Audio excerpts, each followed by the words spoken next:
The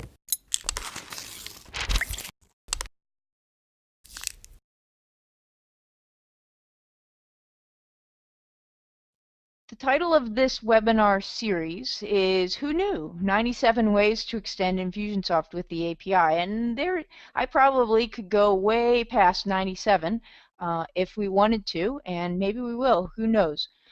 The point of this webinar series is it's about the what, not the how. And what I mean by that is this. When I was asking for feedback about the best way to get everybody as excited about the API as I am, the feedback I got could be boiled down into a couple of main points. And one of those was, I just don't know what it can do. I have no idea. I mean, I've heard of the API, but because I don't really understand what it can do, I'm not all that excited about taking the time to understand it or learn it. And so that's where this is going to start. This is going to start with, oh, look at that typo. This is going to start with what it can do, and then in terms of actually executing that, you can choose which way you want to go. There's two ways. Some number of you are never, ever, ever going to want to write this code. Or maybe I should say, some of you might write a little bit because it's 2 in the morning and all you need is a piece of code to apply a tag, which is 3 lines, and that you might want to do, but you're never really, you're not that interested in writing code because you're a salesperson or what have you. And that is perfect and great. This webinar series is still going to be great for you, because what I think happens a lot, because people don't understand what the API can do, is that when they're talking to a client or a prospect and someone says, I need to be able to do this, they say, oh, well, Infusionsoft can't do that. Or maybe they know that it probably is possible, but because you don't know the details and you don't want to really sound like you don't know what you're talking about, right? Then you you say either it can't be done or what have you. So what this is going to do for you, I think, is number one, open your eyes to what's possible. By the way, I just made an assumption that I don't want to make, and that is that you're talking to a client or a prospect, that's if you're an ICC like me. My apologies. Many of you are not Infusionsoft certified consultants. You are Infusionsoft users. But again, I'm going to assume that there are a number of users here who are more high-level users, and you're going to turn around and have someone else execute that for you. So, but still, again, if you're the CEO or the business owner, you need to know what it can do, and then whether you go out and hire a consultant or you have a programmer on staff, however, it's going to be a lot easier for you because now your eyes are open to what's possible. Now, there will be some number of you who are going to think this is the greatest thing since sliced bread. You're do-it-yourselfers. I want to do this, and that is great too, because the good news here is if I can learn it, you can learn it, right? A year ago, I didn't know an HTTP post from a fence post. I taught it to myself. So if you want to learn it, that can absolutely happen for you. And how you choose to do that, I'm going to make a bunch of free learning opportunities available to people.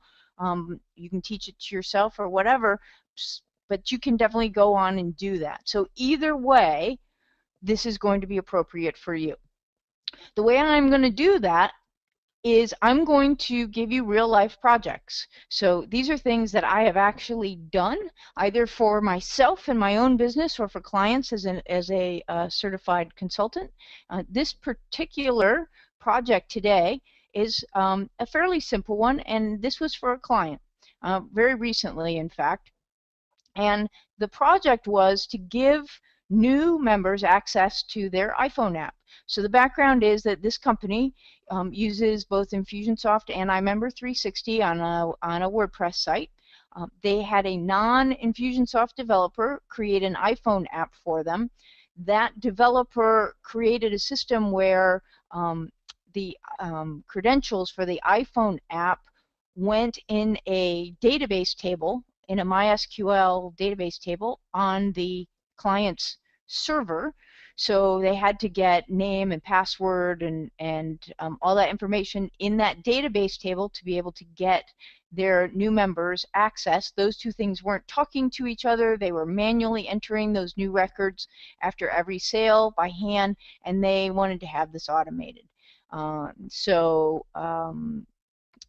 that's where I came in. So again, this is really fairly simple in terms of a project, but is going to show you a couple of really interesting things, I think. So what I'm going to do is I'm not going to get really deep into the code, but I want you to kind of see what I did and you know exactly what it accomplishes, so that you do have an idea what we can do here. So this is the code, and we write everything. You don't have to, but the majority of people will write their API scripts in a language called PHP. And the reason we write in PHP is a couple of things. One, Infusionsoft's documentation is all PHP, written for PHP.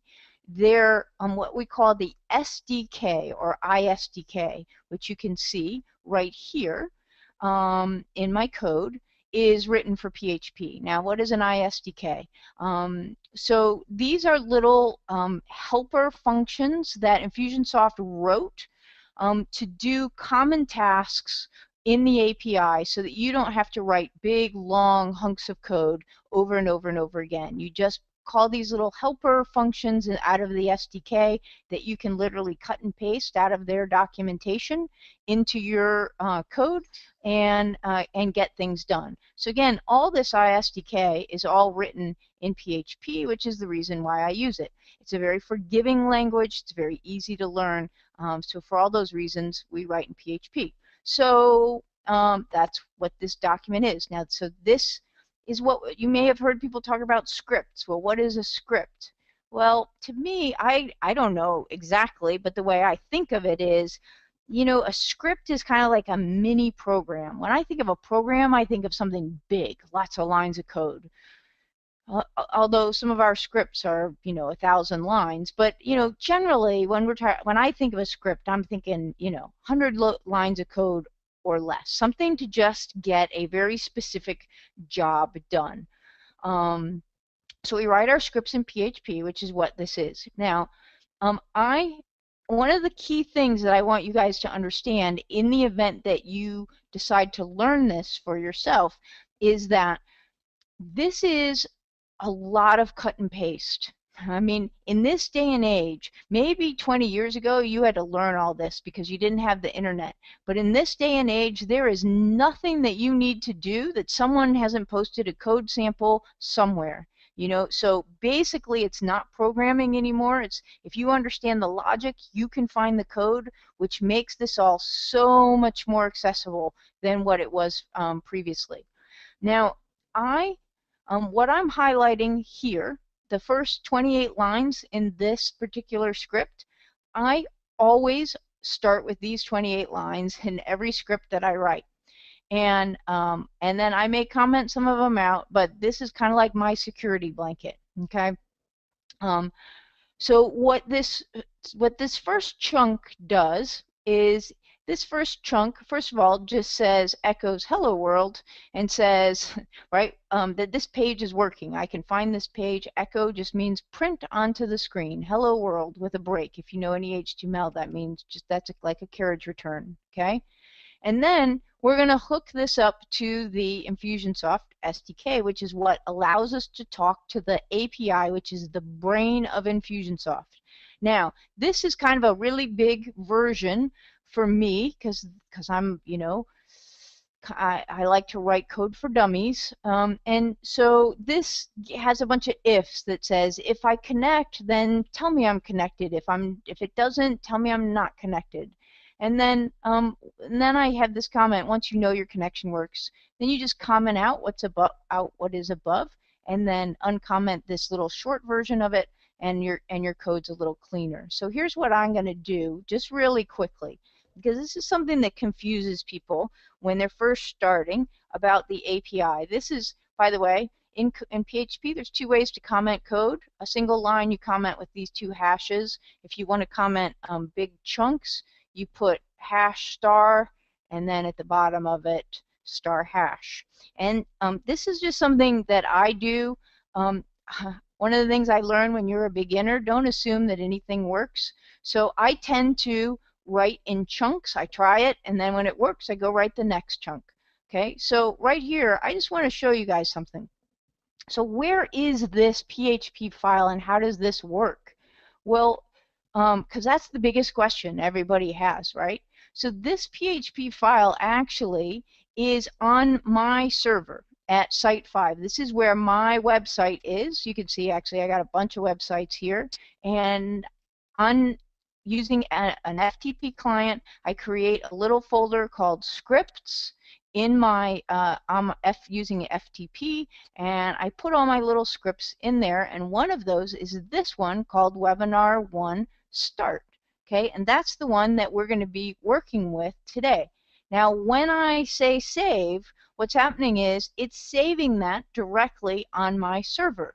So if you think about that, if I've just FTP'd this up to my server, right, like a web page, because that is what a PHP page is, okay, it is a web page, then how can I access this script? Well, there's a lot of ways, but one of the simplest ways is to just go to it in a web browser like this.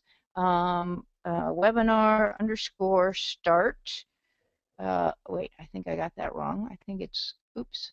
Oh, heck, come on, goofy thing. Webinar 1 underscore start dot php. And when I did get it wrong. Sorry. Oh, scripts. It needs scripts. By the way, one of the things I talk about a lot is what I call the dang it method of programming. And I'm still really into the dang it method. And you just saw dang it method. So for me, it's kind of part of the fun. The dang it method is you put something in. If it doesn't work, you go, oh, dang it. And then you go you try again. And you just keep trying, you know. You look things up and you try and you try. But there's absolutely nothing wrong with the dang it method. That's really how you learn. So don't be afraid of errors, or that you don't know how things work, or that you're going to blow things up. The dang it method is awesome. I've got a question from George. Where does Infusionsoft make the ISTK available, and would you have to download it and make it available in the same folder as the PHP file? Yeah. Now thank you for that, George, because I'm making an assumption here, which I probably shouldn't, and that is that you in this case already have your server set up. One of the things I am going to give you as an attendee of this webinar is our Getting Started guide, which tells you how to download the SDK, how to configure the files, which are really easy, where to put it on your server, and how to get this little test script that I just ran working. But that is absolutely right. Infusionsoft, if you go to, I've got a bookmark here that'll make it a little easier.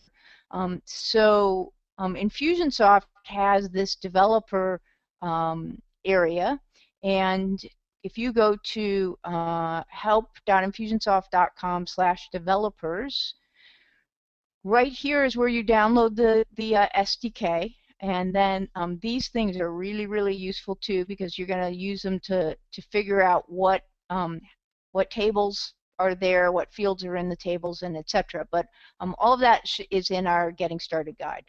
So what I'm doing assumes that we've already got that all set up. Okay.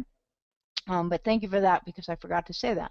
So look what happened when so here's your URL, trainandsimple.com/scripts webinar 1 underscore start, which is the name of my script in the path on my server.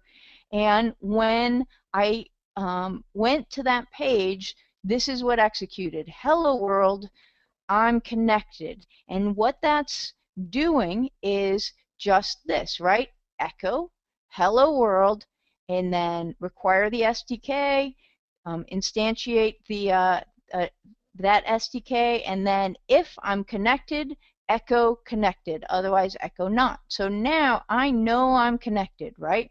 I got all that already. So what I will often do eventually is then I will take that out like this, and then put this little shorter version that doesn't have any echoes in it, which does the exact same thing.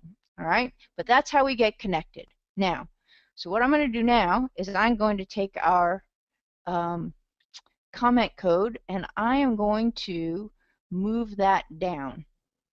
So I'm going to get rid of this. Oops, wrong one. Leave that there. We'll leave that commented. Get rid of this one right here. All right, so what comes next? All right, this, by the way, this is one of those lines of code I include in my file, and I don't even know why I do. I think maybe it's because the first script I ever wrote was putting a custom date or a date in a custom field. And it took me a really long time to figure out that this is the format that Infusionsoft takes a date. As silly as that sounds, right? But that's kind of like the challenge of learning when you're not a programmer. And like a really long time. And so because of that, I guess, I just copy this into every script. Sometimes I never use it, but I don't take it out. It's kind of like my programming security blanket.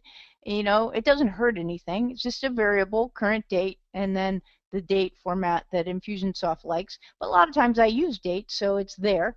And it just gets pasted in here with my boilerplate code.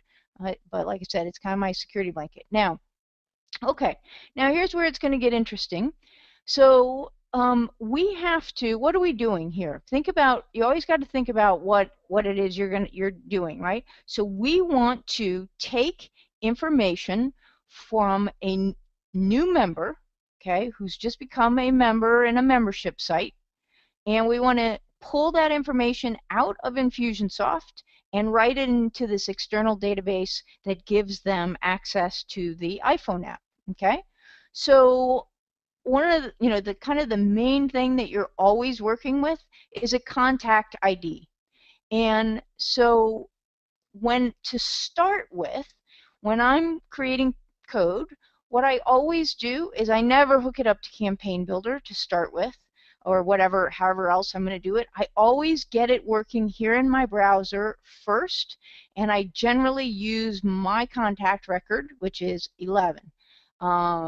And because once I get that working, then I can go change it to this post variable, which I'll show you, and get it working in the Campaign Builder. But I always start this way: contact ID equals 11. That's me. Okay. Now, so for now, we're not working with any member. We're working with me. Okay. Contact ID 11, and here is our first API call. Now, I can't even tell you how many hundreds and hundreds of the different API calls there are. Every one of them is listed here under API services and methods. And you can see that we have all these services: affiliate service, affiliate program, contact, data, discount, email, file, funnel, which is Campaign Builder, invoice, order, product, search, shipping, web form. Contact is the one that we work with the most. And within contact, I have all these things I can do. I can add to a campaign, I can add to a group, which is actually a tag. I can find by email, load, merge, get next campaign step, pause campaign, blah, blah, blah, blah, blah. And each one of these has all these things. Again, you don't have to learn these things because they're here. But my point in telling you this is this: like, the main message that I really want you to get out of this is, people always say to me, well, what can you do with the API? And the answer is literally anything. Anything. Like, if you can dream it, you can do it in code. And these are all the little shortcut things that they give you to be able to do that. So you've got these little code snippets, and then you have basically PHP around these little API calls to kind of make it hang together and flow. Okay? So the first one of these that we are looking at in terms of an API call is this DS load. Now, what does DS load do? By the way, they always take this, a format kind of similar to this. So like if I go to, I'm in the contacts service, and you see this one is add. So if I go down here to the SDK sample, you can see, right, this app add con. They always kind of look something like this. There's always going to be app, and then this little arrow, and then the method, right? Here's add to campaign, app, campaign assign, then some arguments, okay, within parentheses. Again, here's app, group assign, which is assigned to a tag. What contact ID, what tag ID. Here's, what is this one? Get next campaign step, right? For what contact ID, etc. Okay, so they always kind of look like that, and all you're doing is cutting and pasting them in here and modifying them. So this one, what does DS load do? Well, it stands for data service, which means basically that I want to work with data. And what I want to do is I want to load some data, meaning load just means I want to go get some specific information from specific fields for a specific contact. And in this case, that contact is me, contact ID 11. So I want to go to the contact table, right? And I want to get, for contact ID 11, which I set up here, I want to return email, first name, last name. Now, this could be any table. This could be invoices. It could be products.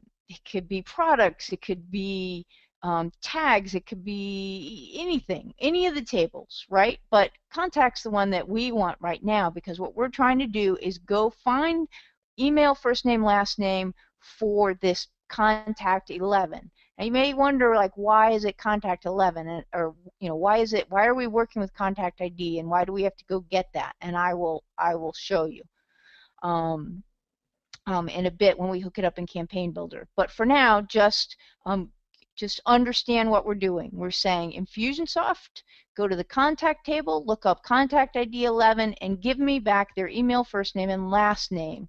And then we're going to assign those values to a variable. These are what variables look like in PHP. They're a $sign followed by some name that you give it that makes sense to you. They could be anything. Now, generally you name them things that are relevant, but this could be, if you wanted it to, this could be $sign muffin. It could be your dog's name. It could be anything, but just as long as it makes sense to you. So in this case, I'm saying when you get the value for email back from this, I want you to put it in this little variable called email. And then you just think of a variable as like a little piece of Tupperware that holds data so that you can carry it around with you and hand it to other people. That's kind of what a variable does, okay? So here's where we've gotten to so far. And by the way, there's one other thing here, which is this, right? Is the client wanted the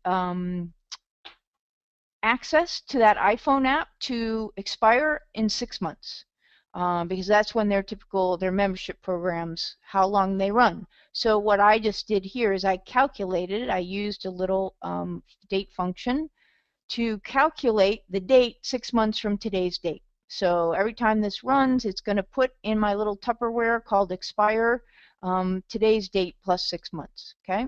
And then by putting echo out here, because this is the other key. So when I've been working on this API cookbook, right? And at the beginning, in the introduction of the cookbook, I try to give you the things that I've learned to make working with the API easier. And one of the things that I have in there is print, print, print, print, print. The easiest way to figure out either what's happening or what's going wrong is to print everything when you're first starting out. Later, you won't do that. But for me, I still print things everywhere on the screen so that I can make sure of what they look like and that things are executing the way I think they are. So at this point, if I just stopped right here and put a comment out everything below that, okay? And I save that to the server by hitting Control S. Okay, it's now on the server, and now I go back to this page and I hit Command R for reload. I didn't put a break in there, but notice what I've got now. Can you guys see that? Let me make that bigger. There. Okay, hopefully you can see that. So you see what all I've done, because, right? So I said echo hello world, that's there. I said echo connected if I'm connected. And then all these things happen, but there's no print statement to tell me what's happening until I get to this one. And I say echo expire. And the value of expire should be today's date plus 6 months, 2014-05-21, and that's the format I put it in because of this client was, that's the way their database worked, okay? So year, month, day, there we go. All right, so I know that's working, and this is literally how I program. Okay, I know that's working. Now let me go to the next step. Now, here what I'm going to do is, you don't have to worry about this line of code, but what this little thing, I have this actually on a shortcut so that I can type this and it, oops, if I spell it right, and it auto expands because I use that code snippet so often, right? Because again, it's another print. But what this does is this prints what's called an array. This I'm not going to mess you guys, I'm not going to explain that to you, but basically an array is groups of data that come back, and so you can't just say echo, you've got to give it this little command, but it's going to echo everything that it pulled back when I asked for this contact data. So now let's save this because I want to show you this, because remember, all I've given this is contact ID 11. That's all it knew. And so now when I hit refresh, now it's printing me an array with the values I asked it for. Okay, contact 11 email address is Kim@PoloSkills. Kim is my first name and Snyder is my last name. So now I've got some data I can work with, right? Because I've loaded it out of Infusionsoft by sending that contact ID and saying, give me back email, first name, and last name. I'm assuming that's making sense to you so far, or I'd have a question over here. But if you have questions as I'm going along, please, please, please don't hesitate to ask them, okay? So, okay, so good. So I've loaded some data. Now, this is an example. You'll do this all the time, right?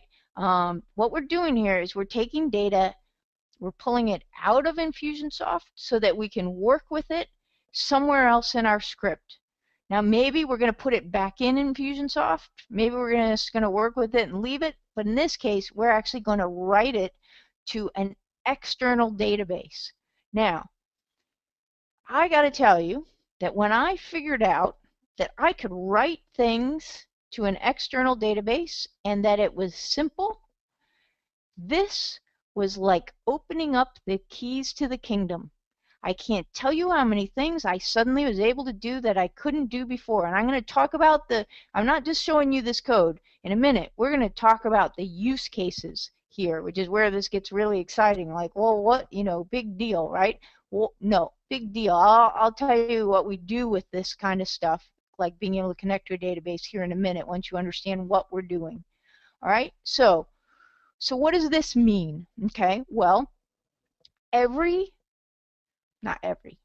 almost every server that you're going to be working with, that you have or your client has, your company has, with any kind of a normal hosting company, they give you SQL databases, okay? It's there. It's already on your server. In fact, let me just show you guys something so you'll understand what I'm talking about, okay?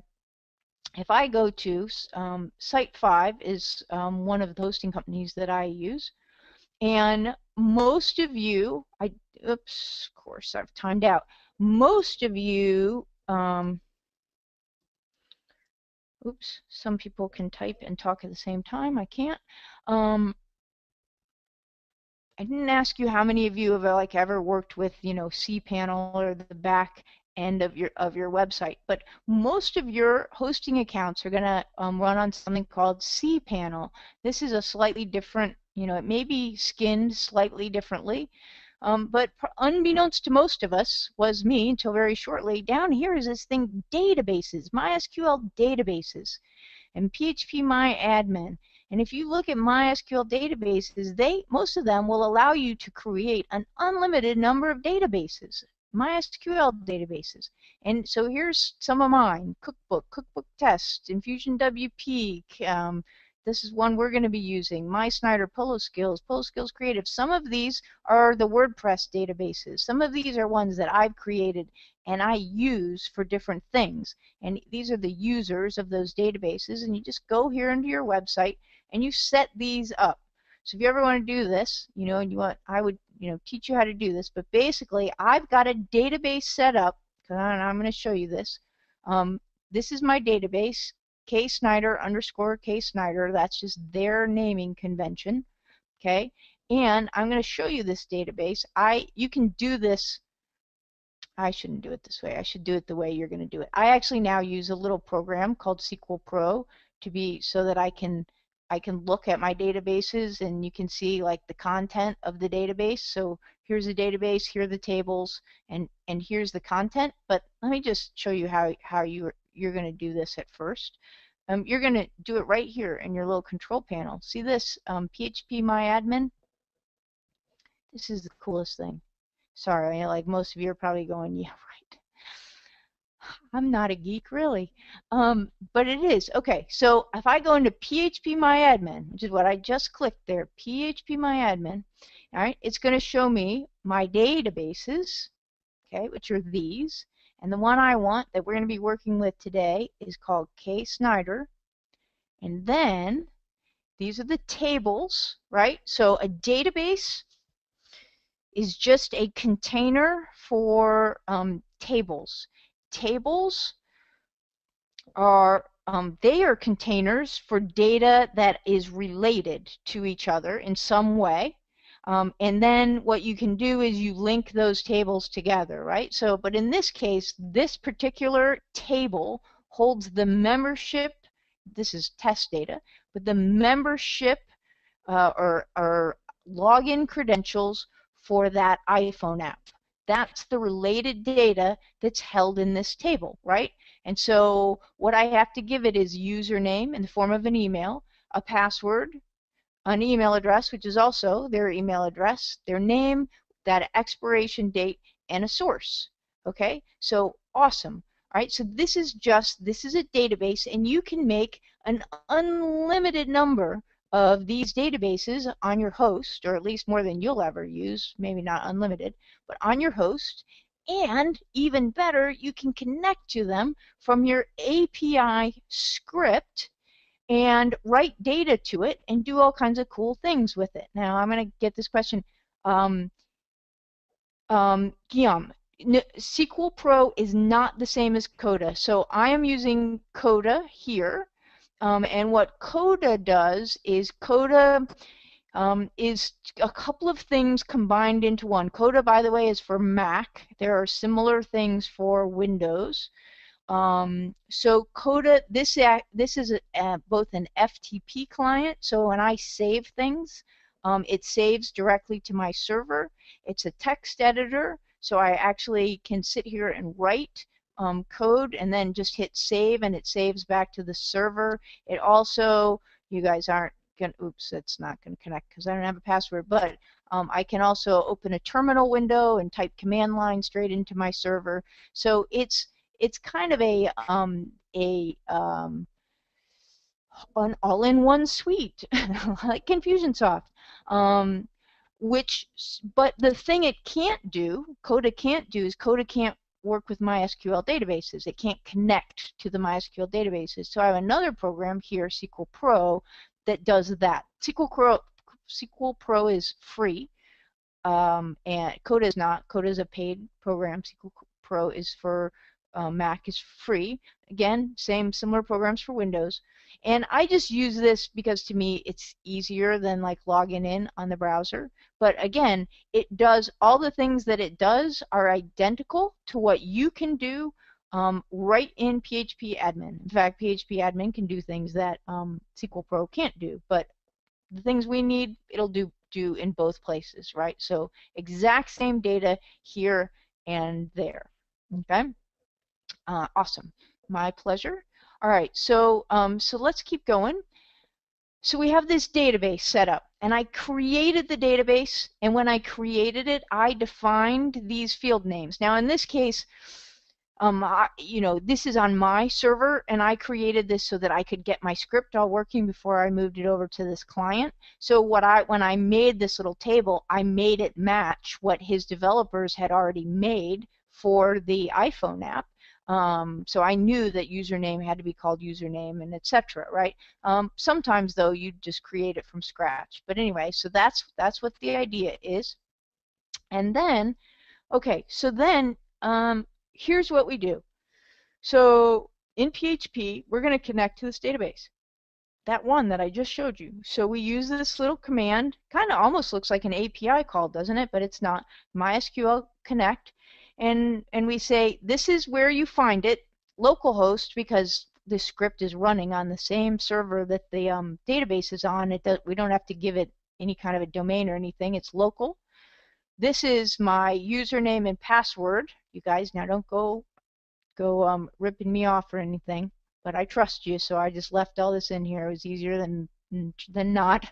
Okay, so here's my username and my password, and then I've got this little if statement in here, because this is like, I'm big on these because I have to know what's happening because I'm not that good at all this stuff, right? So this says if I'm not connected, which by the way in PHP the exclamation point means not. So what that's saying is, again, make it a little bigger. If I'm not connected, then tell me that I couldn't connect and give me the error. But otherwise, keep going. Right? So it's connected. Then I'm connected to that database. Now I need to get to the table, and then I say, okay, now if you can't connect, oh sorry, up here is just connecting to MySQL, my bad. This is connecting to MySQL, this is connecting to the table, right? And then again, if you can't connect, tell me why, and then I create this little query. Now again, does this look familiar? This is a variable, right? It's a little Tupperware that holds things so that I can use it elsewhere, right? Notice up here, here's a variable called con, and here's a variable called db, okay? And so we reuse these. They hold things, and then it's just a shorthand way of referring to them later throughout the script. So I made one here called query, and in this query I type literally a query on the database. And what I'm saying is this is an insert query, and it says insert into this database, this table, these fields, and in these fields, these values. Now, just to show you, I'm saying null for ID because the database automatically assigns an ID. Okay, so leave that null because the database is going to auto-increment that. Put email, that variable $email, in the field name called username. Now, where does it get email? Well, up here we assigned to the variable email contacts email, which came from this DS load out of Infusionsoft. So we went and we got it, the email address from contact ID 11. We assigned it to this variable email, which we're now putting down here and saying write that email address into the database in this field. Write name in this field, write Oh, sorry, I got over here. Sorry, I got now I'm doing this. I'm going to change this. Okay, so instead of dummy password now, just so you can see that it's a new one, I'm going to write password of webinar. Now, by the way, normally in this script, I actually was pulling their password out of the password field in Infusionsoft, but for this, because I wanted, I didn't want to show everyone's password. I've already shown mine. But anyway, so I'm just going to put like some dummy text in there on this one for password, and you'll see that when I actually do it. Again, put the email address in the email field, put their name in the name field, that expiration date and expires, and the word iPhone, which was a requirement in the field called source. And so here's my query, right? My little shorthand, and then I have this command, MySQL query, the query and the connection, which I created up here. So this actually executes that query, and then MySQL closes that connection. Okay, so that's my whole script, right? What that did is so far, well, it's almost. I got to hook it up to the campaign builder, but I'll show you that in a minute. But for contact ID 11, that's the whole thing, right? So now let me show you. Remember, I changed this to webinar. I've saved it. So now what I'm going to do is I'm going to flip over here. Okay, and oops, I thought I was going to flip over there. I sure hope I didn't close my Chrome window. I do that when I get, oh good, whew, I get excited and I like start closing windows and things, and then, okay, so so let's go back to this little page. Now, this is not really going to look any different than it did before because we aren't really echoing anything new, but we'll go ahead and we'll submit it. Okay, so I just submitted it, but here's where you're going to be able to see the new. I'm going to go over here to Coda. Why are you bouncing up and down? Oops. Uh-oh. Might not have saved. Waiting for connection. May or may not have saved this. We'll see. If I lost its connection before I hit the button. Well, let's refresh this and let's see what happened. Remember what I told you about the dang it method? So I'm going to just hit, I think there's like a oh, here we go, refresh. So if I hit refresh over here, and let's see. Nope, it didn't. Okay, so let's, because we wanted to put webinar in there, and that's not what's in there, right? So let me try to, see, it's waiting for a connection. Heck, why are you not connecting?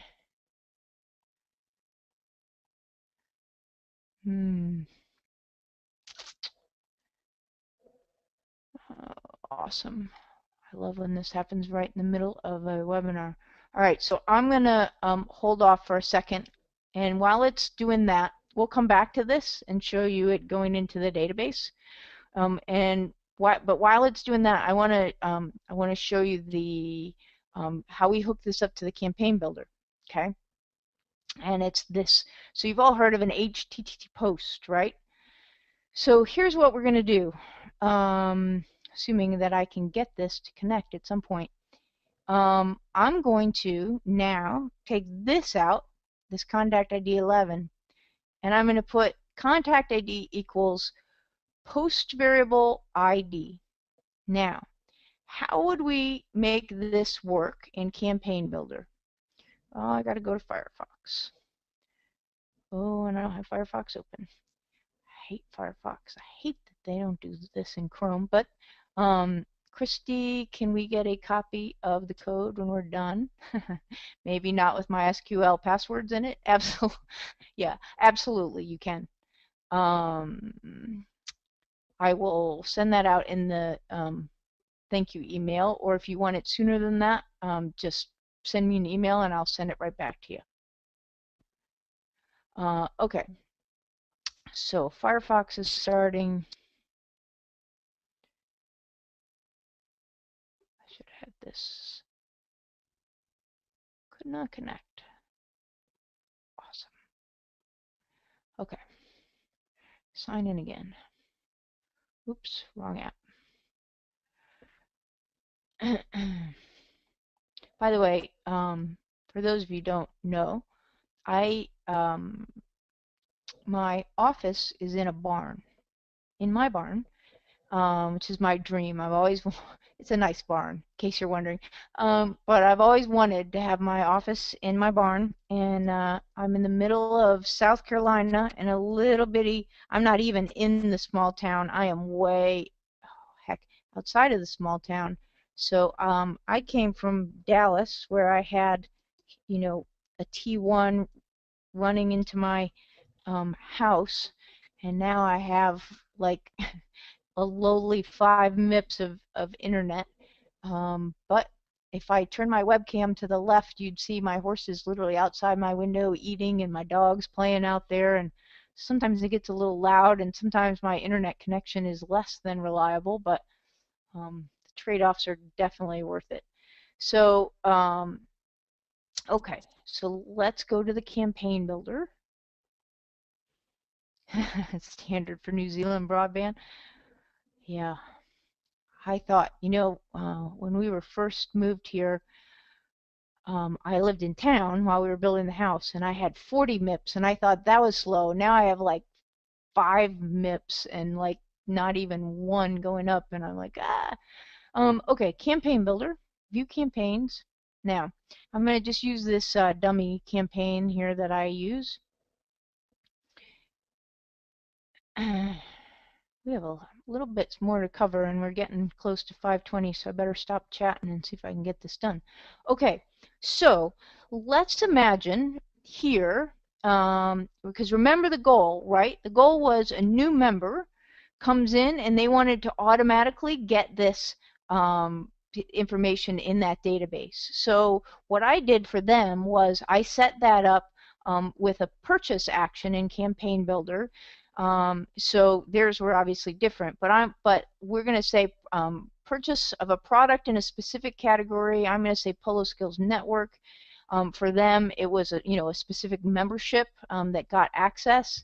And then what I do here is I go over here and I drag out an send HTTP post. Now, you guys may have seen this. You may have wondered, how does this work? So I'm going to show you. Now, there are a bunch of ways that you can call a script. You can do it in your browser. You can do it, you can call it in place of the thank you page. And then have it redirect to the thank you page, but execute the script in the middle. I will show you that in one of our future webinars. There are other ways as well. Those are, but these are probably the 3 most common, and this is probably the one that most people will use the most. So all this HTTP post is the URL of the script that we want to run, which is this, right? We've already been running it. We put that here, and what's going to happen is it's going to post to our script this name value pair. So what it's sending is contact table.id, and it's going to call that contact ID. Okay? And it's going to, when it posts, it'll be up here in the query string. Okay? So I've got to go get this value called contact ID when it posts with the post variable. So I'll show you kind of what that's going to look like. So I'm going to say back to sequence. Let's see, that's ready. Back to sequence. Okay, fine. And then this doesn't, you know what I'm going to do just to make this easier. So this is how it was originally set up, but let's not do it this way. Let's just do a little web form. So no, better. Let's just do a tag. That's better. Okay, so when a tag is applied to, I'm gonna kick this thing off just so that you can see it. It's gonna send that HTTP post, and the tag I'm gonna do is this inactive Yahoo recipient. Okay. So in this case, normally it'd be the purchase. We're going to do a tag because that's easy. And then what that tag's going to do is it's going to fire that HTTP post, which, if this is working, is going to, let's see, going to now I got to change this. See how this says ID? That's not right. It's actually contact ID, right? Because I got that out of that. I could have renamed it ID, but anyway, I just took the deal and put it in here, contact ID. So the post variable contact ID is going to get assigned here, right? So it's going to fire that. It's going to go look at the post. It's going to get contact ID, and that's what it's going to call it. And I'm going to hit save and pray that this writes. Oh no, come on, you have to save. I can't show you guys this if it doesn't save. Oh, this would be tragic. Come on, come on, come on. Really? You know what? I'm sure this is not going to make a difference. But here's what I'm going to do real quick. Let's just try to close this because everything else seems to be working, right? So let's just close this connection. I know I'm going to lose that, but that's okay because I just made a copy. I'm going to close this connection. Yeah, I know it's in progress. If you could manage it, then I wouldn't have to close you. Nope, Troy doesn't need the password. It's had that all along. All right, so I'm going to reopen. Now let's try it again. Webinar start. No. What is up with that? Could not connect. Oh man, it was working. It was working before. You know what? Let me just try something else here real quick. Let's try. Let's try. Let's try this. Okay, hang on, you guys. Remember when I told you the dang it method? You are seeing the dang it method in action. Okay, so here's what I'm going to do. So a lot of times you wouldn't have Coda, right? I don't know that this is really going to work, but I'm going to try it anyway. So I just open a plain old text editor. For me, that's called Smoltron. And perfect. And I'm going to save this as the name of that file on my desktop. And then we're going to see if a different FTP client might possibly connect. So this was webinar 1, no, yeah, webinar 1 underscore start dot php, and I'm going to save that on my desktop. All right, and you guys, you move out of the way, save. Okay, now, okay, so we now have a file, if this works, and then I'm going to open up a different one. I'll open up transmit, hope like heck that this might work for some reason, and the other one didn't. Oh, so frustrating. Sorry about this, you guys.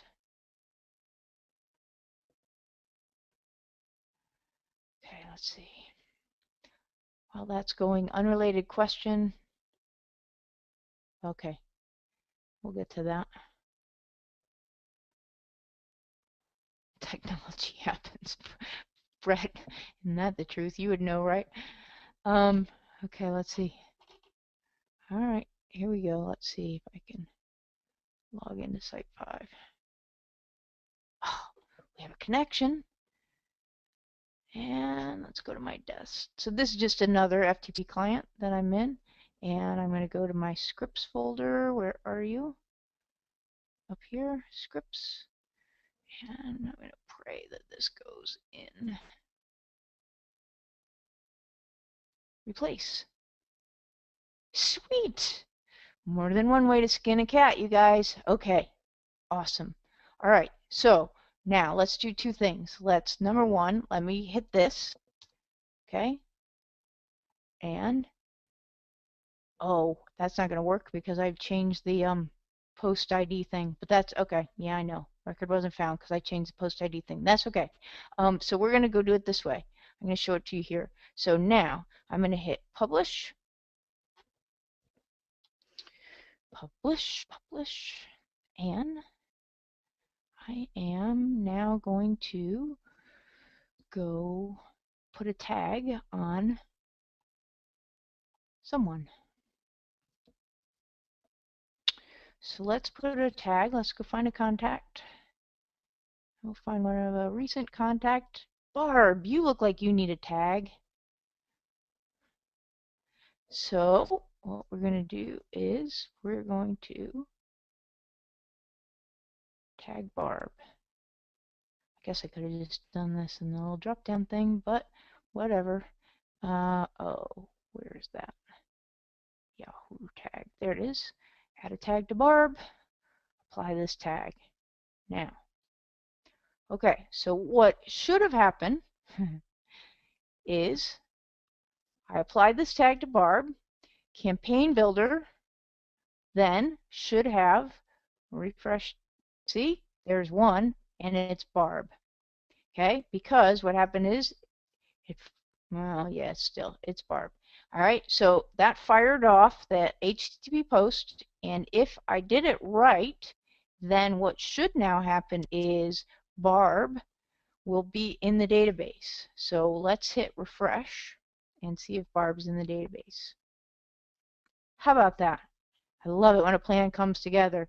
And don't worry, Barb, that's obviously not your password, right? So there's Barb, and she's got her expiration date of 5/21/2014. She's in the database, and she can now use her iPhone app to get on the client's stuff, right? So that is an example of writing to an external database and calling that post from Campaign Builder, okay? So, yay! All right. Let's talk about, that's it for the script, right? So simple one. Now, so let's talk about use cases for this, because this is where it really gets cool. Is, well, okay, I think that code's cool, but this is where I think it gets super cool, is in these use cases. So let's just think about as a group how you might be a, yes, Tanya, I am recording this, if hopefully. Oh crap, I didn't hit record. Oh no, I didn't. I didn't. Guillaume, you have a copy? You could be my new best friend. You know what? I wish I could show. Oh my gosh. You guys, I have this huge orange note I wrote with like letters over an inch high that says record, and I didn't hit the record button. I can't believe it. Guillaume, could I get a copy of that? Those other people who aren't here are going to kill me, but that'll teach them to be here next time, won't it? Anyway, okay. So use cases. So you guys can probably think of some more. Let me tell you two ways that I have used this, big ways that I have used this. And so, well, let's just start with this. So reporting is obvious. So if there's, one kind of limitation, yeah, I know, ScreenFlow, I always do that. Guillaume and I didn't today. Anyway, one of the limitations of Infusionsoft is that, that SQL statement I wrote, you can't write an SQL statement and query the Infusionsoft database. You're really limited to the reporting structure that they've created for us. And most of the times that's more than sufficient, but a lot of times it's not, and so in order to be able to create custom reports in exactly the format that the customer wants with exactly the data that the customer wants, the way we do that is we write that data out to a MySQL database, so that we can then just run SQL statements and create custom reports. So that's one use case. Another is to be able to, you've only got 100 custom fields, and Infusionsoft does put a limit on how many API calls you can make within a certain time frame. Most of us are never going to hit that API call throttle. I have one website, though, that's really, really heavily intensive in the calls that it makes. So, but the 100 fields, a lot of us run up against that all the time. So guess what I do? A lot of times we like collect data on forms for our clients that they want the data, but they really aren't going to refer to it. Sometimes they never refer to it. So anytime I have something, it's almost like my cold storage, if I can, and I need to save custom fields for things that I really need them for, I can write those to the database instead. Here's something, sync and search. So I will show you this. This is my largest client is the United States Polo Association, and I don't know if that I'm logged in, and I won't go necessarily behind the scenes to do this, but I will show you. Yeah, I'm not logged in. So, well, I can. No, I can't do it that way. Let me just log in real quick. We have like we have 6 different searches with data that is amazingly complex, way more complex than what we could ever call out of Infusionsoft. So so if I log in, all of our search functions, what we did is we have a sync that runs between MySQL and Infusionsoft. So you see these are all searches, right? And these people are all in Infusionsoft, but if I showed you their database tables, we created our own tables that are constantly syncing between Infusionsoft and the database tables. And so it allows me to do things like this. I want to see all members who have a handicap, an arena handicap, greater than 3 in the Eastern Circuit that is male and is US, and hit search. And it's gonna find those because it's hitting.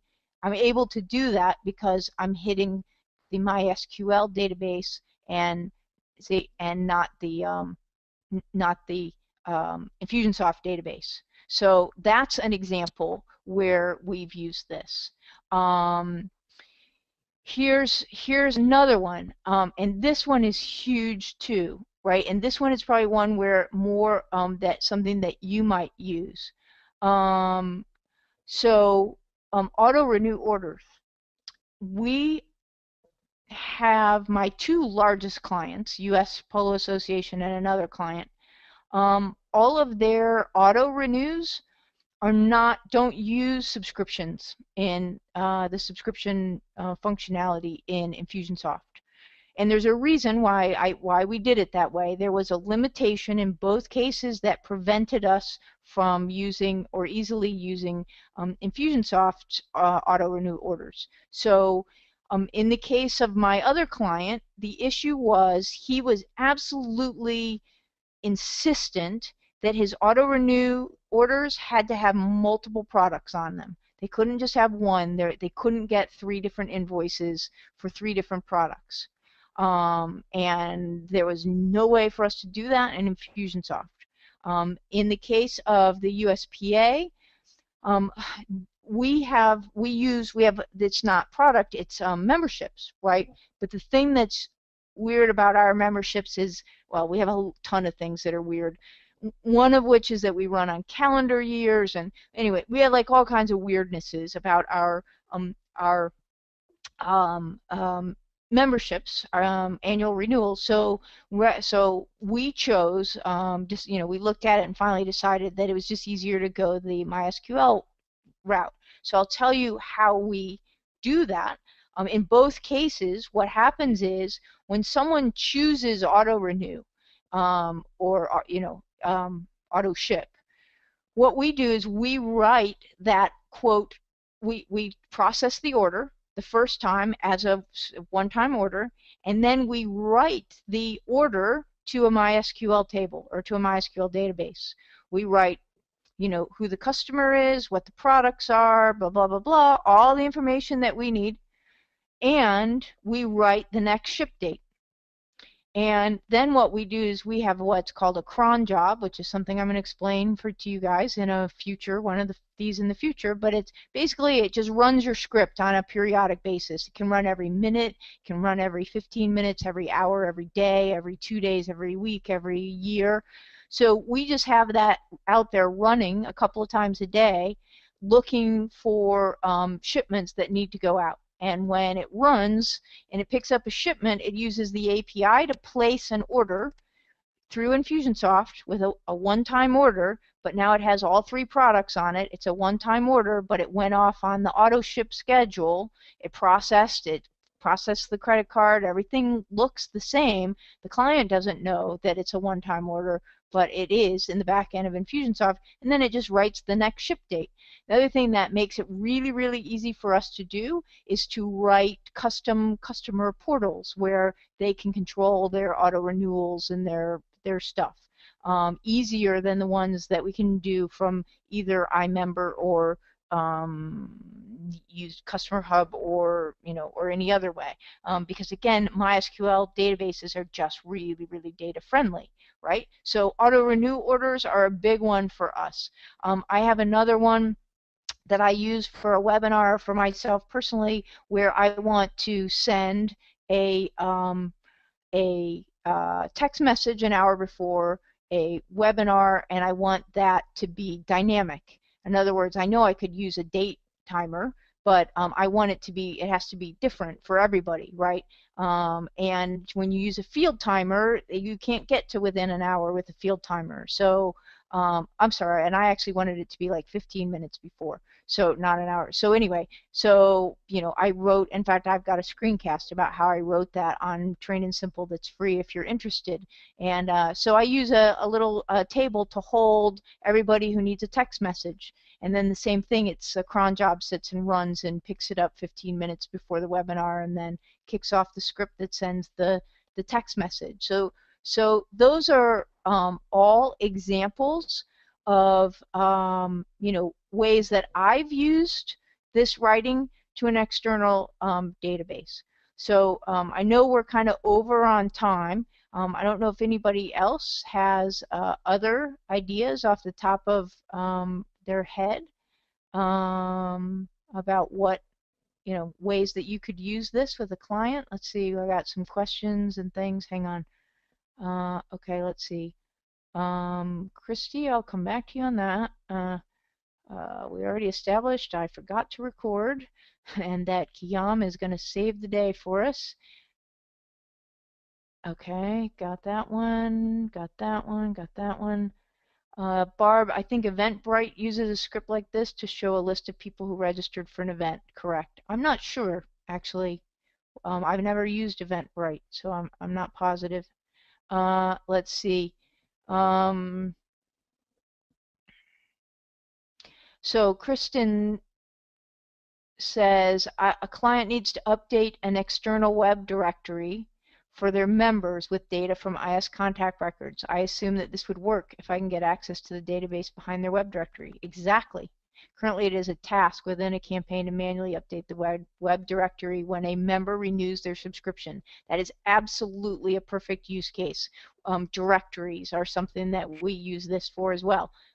So exactly, instead of updating the iPhone app credentials, you're just updating the web directory table.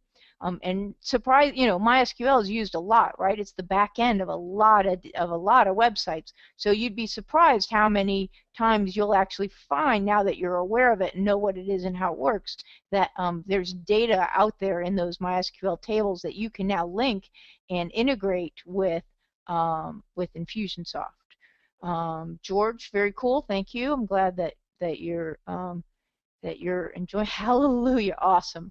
Uploading an image into a web form. Yeah, absolutely. That's Cami, that's another one. That's a very good one. Troy says, could you use this to create a backup of your Infusionsoft database? Oh boy, has that been a hot issue for me this week. You have no idea. I had a little bug and that was wiping out one of my client. No, the USPA's client data. And so yes and no, Troy. Depending, one of the things that I have in the API cookbook, when and if it's ever going to get done, is the code for looping through every Infusionsoft contact. Unfortunately, back to what I said, if it was MySQL, yeah, you could just write a simple select statement that says something like this. It just says select star from Infusionsoft.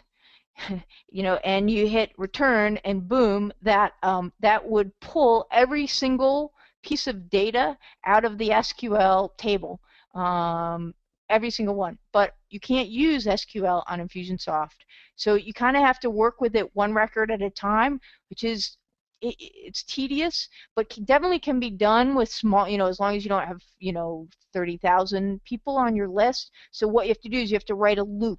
And it loops through, finds one, writes it out. Loops through the next one, writes it out. And then eventually loops through your entire Infusionsoft database and writes it out. And absolutely what I learned this week is having an Infusionsoft backup would be awesome, and we don't.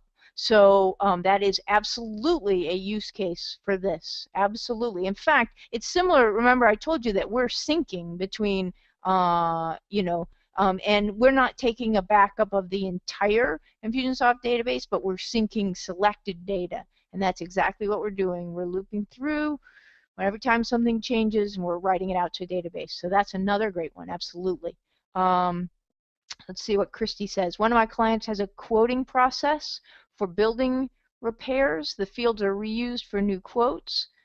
I guess we could use this to store information from past quotes on a different site so they are not overwritten. Absolutely, you could. That's another perfect example. Anytime you have stuff like that, that's kind of that cold storage I was telling you about. Definitely. Okay. Can it be used to default name fields to use capital letters at the start of each name when the person entering data on the web form uses all lowercase? Interesting, Kristen. So I actually have a script. So that's not writing to an external database. That's just a script. Can you use PHP for that? And the answer is absolutely you can. And I actually have a script that I wrote that does that. And in fact, you can see it. I used to put it. It's right here. Oops. Don't install. It's right here. Cap first name. And I used to put that in every single one at the start of every one of my campaign builder sequences. However, I have noticed lately that I think Infusionsoft has started doing that, because my new people seem to all be coming in all proper case. I could be wrong. I haven't seen that announced anywhere. You can go test it. But I think that's now happening automatically. But nonetheless, yes, I have that script. Let's see if I can open it for you right here. Oh, whatever, replace. See if I can open that. Anyway, well, I won't open it. It's a little short script. It's so simple. But anyway, that is and will be in the cookbook, but I'm just not sure it's necessary anymore. Yeah, test it and see. And if not, let me know and I'll send you that script. Okay, good. So we got some good ideas about use cases.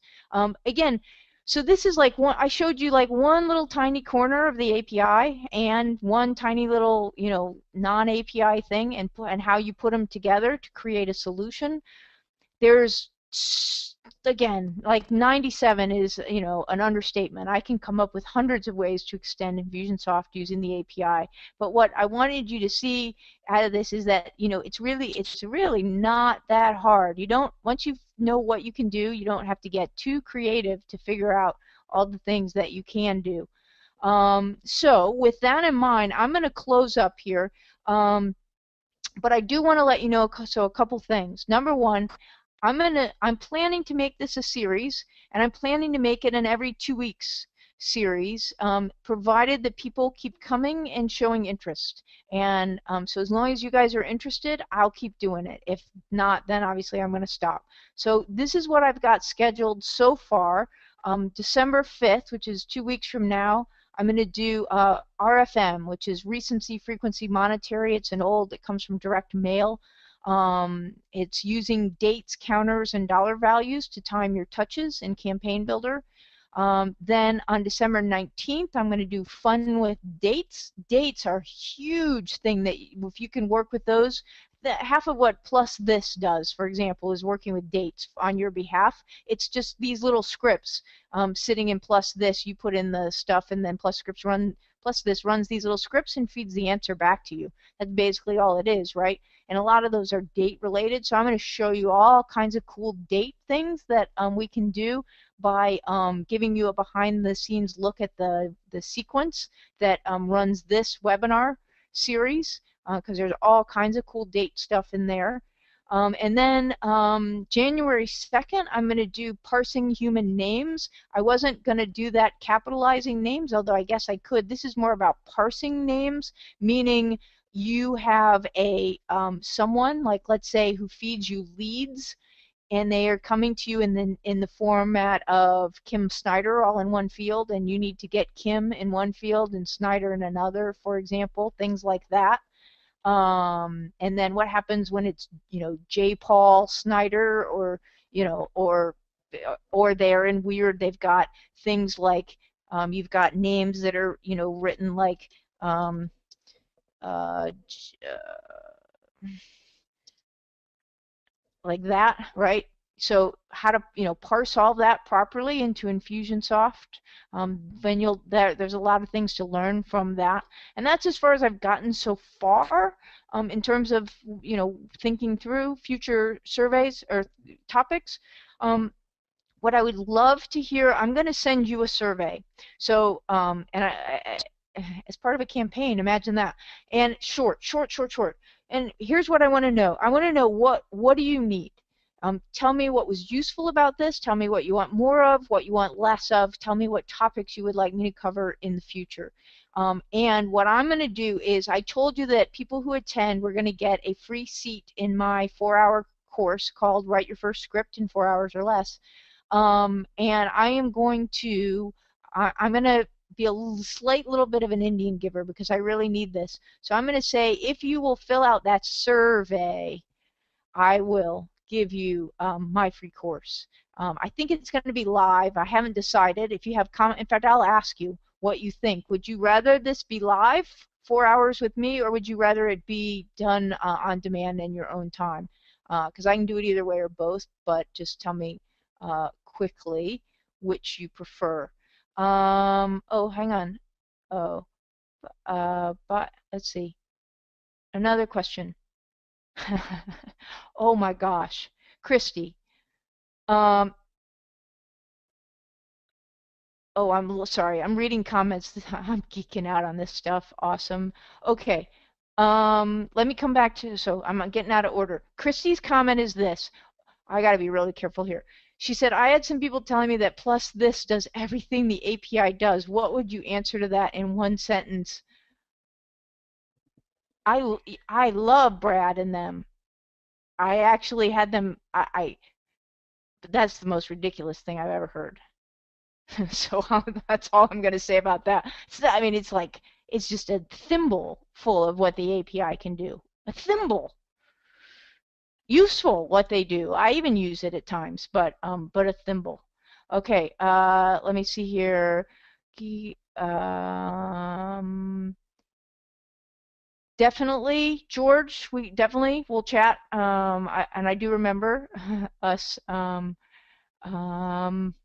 Thank you, and we'll talk about that. Let's see, Christy. Oh, and that there's no point in learning the API. I don't. Well, I think the whole point in my doing this is that some people might honestly believe that, but my point is to show you that really there's a lot of reason for you to learn the API. Kim, can you quickly explain the difference between an API call and the HTTP post function? Yes. Okay, great question, Peter. Thank you. So an API call is in the script, okay? So where's my, an API call is this little piece of code right here that is, now none of the rest of this is API. The rest of this is all PHP, by the way. The only thing that's API is this DS load. This right here is making a call to the Infusionsoft brain and saying, I need some data. Can you send it back to me? This is an API call. Now, there are hundreds, I showed you different calls we can make, and in the future I'm going to show you how to use all those for different things. But this is the only API call in this script. What the HTTP post did is it called this script, the entire script, and said, fire it, run it from beginning to end.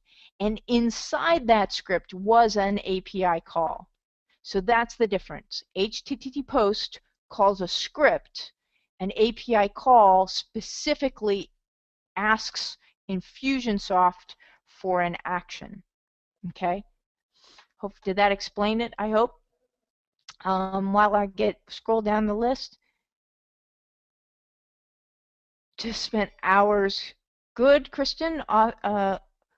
Sharon, love live. Cami, like it live. Okay, demand a few. Okay. Okay, I'm not going to repeat that. Excellent, excellent. Yep, you could do that. Christy, you could. I love good.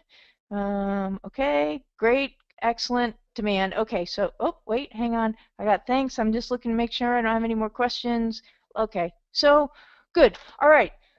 Whew, all right. Well, I think maybe what I learned is we're going to make these an hour and a half long, and hopefully I won't get disconnected next time because that killed a few minutes. But since Guillaume saved us, I will get the recording from him, and you all owe him a drink or something, and I will send that out to everybody so that you have it. If you need me, here, let me write this out for you. You probably know where to find me, which is trainandsimple.com, but my basic email address, oh, oops, there it goes, is kim@kimsnyder.com. My email address, my phone number in the U.S. is 214-509-8540.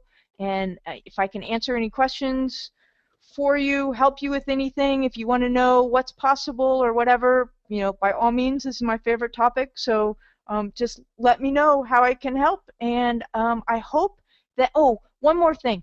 You guys, please spread the word. If this was useful to you, please, please, please go out on Facebook and wherever else you have influence and tell everybody about this. The more people who come, the more likely I am to keep doing it, and the more people will get on board with the API, and then we can have like a geek group and learn together. So please let everybody know. I'd really appreciate that. And I loved having you. I loved meeting those of you I don't know, and I will see you in 2 weeks. Same place, same station. Thanks, everybody.